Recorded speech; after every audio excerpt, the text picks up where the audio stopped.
Kamusta mga kaibigan? Welcome back sa channel. At ngayon tatalakayin natin ang isang kilalang politiko sa Pilipinas, Honor Bonifacio Busita.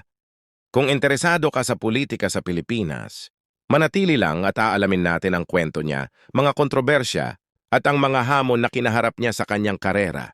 Si Bonifacio Busita ay isang miyembro ng House of Representatives ng Pilipinas na kumakatawan sa kanyang distrito o aktibo sa paggawa ng mga batas at paglilingkod publiko. Ngunit tulad ng marami sa ating mga politiko, ang kanyang karera ay hindi rin ligtas sa mga pagsubok. Pero, tulad ng karamihan sa mga politiko, ang kanyang karera ay may mga tagumpay at mga hamon. Isa sa mga karaniwang isyu na kinakaharap ng marami sa ating mga mambabatas at pati na si Busita ay ang mga akusasyon ng katiwalian at maling paggamit ng pondo ng bayan. Hindi na ito bago sa larangan ng politika sa Pilipinas, at si Busita ay hindi rin nakaligtas sa mga ganitong kritisismo. Ngayon, upang maging malinaw, wala pa namang matibay na ebidensya laban kay Busita, ngunit hindi rin maikakaila na marami sa mga politiko ay nahaharap sa ganitong mga isyu sa kanilang mga karera. At ito ang madalas na ikinokomento ng mga botante tuwing pinag-uusapan ng mga record ang mga leader ng bansa.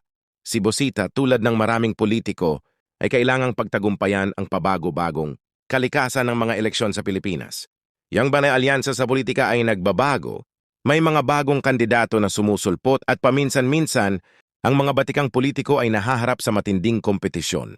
Hindi madali manatiling tuktok lalo na kung ang mga botante ay naghahanap ng pagbabago at ang ilan sa mga kritiko ni Busita ay binanggit ang hirap ng pagpanatili ng kapangyarihan sa ganitong klaseng politika.